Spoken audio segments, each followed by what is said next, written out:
Breaking news చూస్తున్నాం. రాష్ట్ర వ్యాప్తంగా ఖమ్మం జిల్లా వైరాలోని వేర్ హౌస్ అవినీతి చర్చనీయాంశంగా మారింది.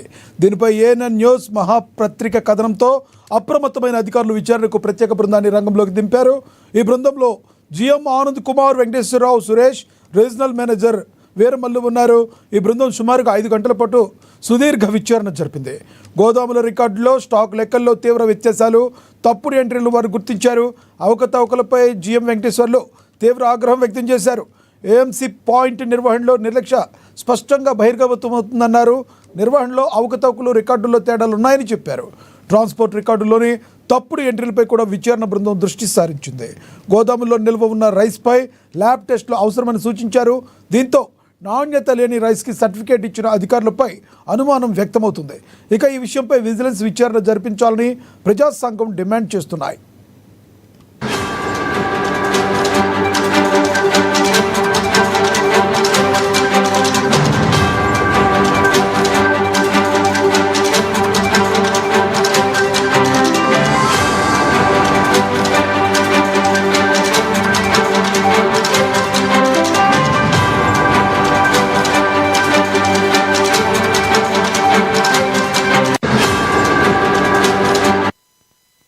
రాష్ట్ర వ్యాప్తంగా ఖమ్మం జిల్లా వైరాలోని వేర్ హౌస్ అవినీతి చర్చనీయాంశంగా మారింది.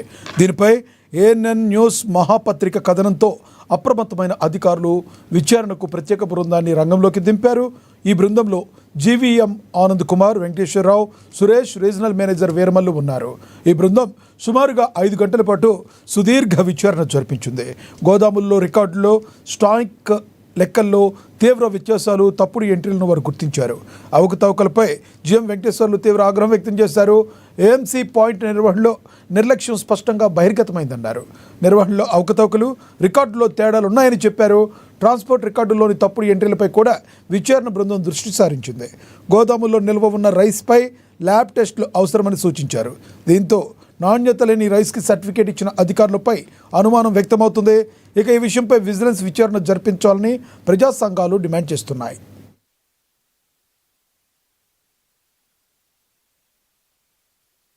చెప్పండి సార్, ఇప్పుడు మీరు ఈ ఆరోపణలు వచ్చిన నేపథ్యంలోని ఏమి గుర్తించారు, తర్వాత గుర్తించిన వాటిపై తదుపరిగా ఏం చర్యలు తీసుకోబోతున్నారు అనేది కొంచెం మనకి ఏఎన్ఎన్ న్యూస్ తెలియజేసి.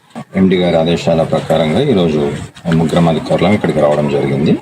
దానికి సంబంధించినంత వరకు మనకు 11 సెప్టెంబర్ నాడు ఏదైతే మీరు అభియోగం మోపారో దానిపైన మేము చూసాము. రికార్డ్స్ అన్ని వెరిఫై చేసాము. డంపింగ్ రిజిస్టర్, అట్లా అక్నాలజ్మెంట్ రిజిస్టర్ అన్ని వెరిఫై చేసాము. 186 బ్యాగులు, అది 9.300 రావాలి. అక్కడ వారు వైట్నర్ దిద్దేసి అది చేశారు. సో దాన్ని మేము వాళ్ళని వివరణ అడగడం జరిగింది. వాళ్ళని స్వాన్ స్టేట్మెంట్ తీసుకున్నాము. సో వాళ్ళు దానికి బదులుగా వాళ్ళు 93.00 లాగా రాసుకోవడం జరిగింది. అదేవిధంగా ఫిజికల్ ఇన్స్పెక్షన్ 26-27 నాడు మా ఆర్ఎం చేశారు. వారి దృష్టిలో అది ఉన్నది. అదే రోజు వారు ఏంటి ఇది ఎలా జరిగిందంటే ఈ రకంగా జరిగిందని చెప్పి వాళ్ళు చెప్పడం జరిగింది. సో ఇప్పుడు మేము అందరినీ స్వాన్ స్టేట్మెంట్ తీసుకుంటున్నాము. వీటన్నిటిని మేము రిపోర్ట్ షీట్లో మేము మేడం గారికి ఇస్తాము. తదుపరి చర్యలు వారిపైన ఏమైనా ఎలాంటి చర్యలు తీసుకోవాలనేది మేము రిపోర్ట్ సబ్మిట్ చేసిన తర్వాత చేశారు. రెండవది, మీరు ఇప్పుడు ఫిజికల్ బ్యాలెన్స్ ఇక్కడ చూసుకున్నారు. ఈ 2 మోడల్ ఆఫ్ ఇది గుజరాత్ మోడల్ అండ్ బాంబే మోడల్లో చూశారు. Physical count, book balance same, మన ground balance and book balance మీరే చూసుకున్నారు. సో దానికి సంబంధించి ఆర్ఎం గారు కూడా ఆల్రెడీ ఫిజికల్ వెరిఫికేషన్ రిపోర్ట్ కూడా ఇచ్చారు. మీరు ఇంకేదైతే అన్నారో వాటిని గురించి తప్పకుండా మేము విచారణ చేస్తాం. నుంచి మనకు ఏవైతే వచ్చినాయో అవన్నీ మనకు ఇక్కడ ఫిజికల్ కౌంట్ ఉంది. మీకు ఆల్రెడీ లేబర్ చెప్తారు, వీరు కూడా చెప్పారు ఆల్రెడీ. అందులో అయితే ఎక్కడ కూడా మాకు రాంగ్ అనేది మాకు కనిపించట్లేదు. ఎగ్జాక్ట్లీ అవైతే కరెక్టే ఉన్నాయి. అవైతేనే మీరు ఇచ్చిన దీని ప్రకారంగా మేము రిపోర్ట్ కూడా సబ్మిట్ చేస్తాం. ఫర్దర్గా మీ దగ్గర ఇంకా ఏమైనా ఉన్నాయి అని అంటే మాకు చెప్పండి. Definitely will take.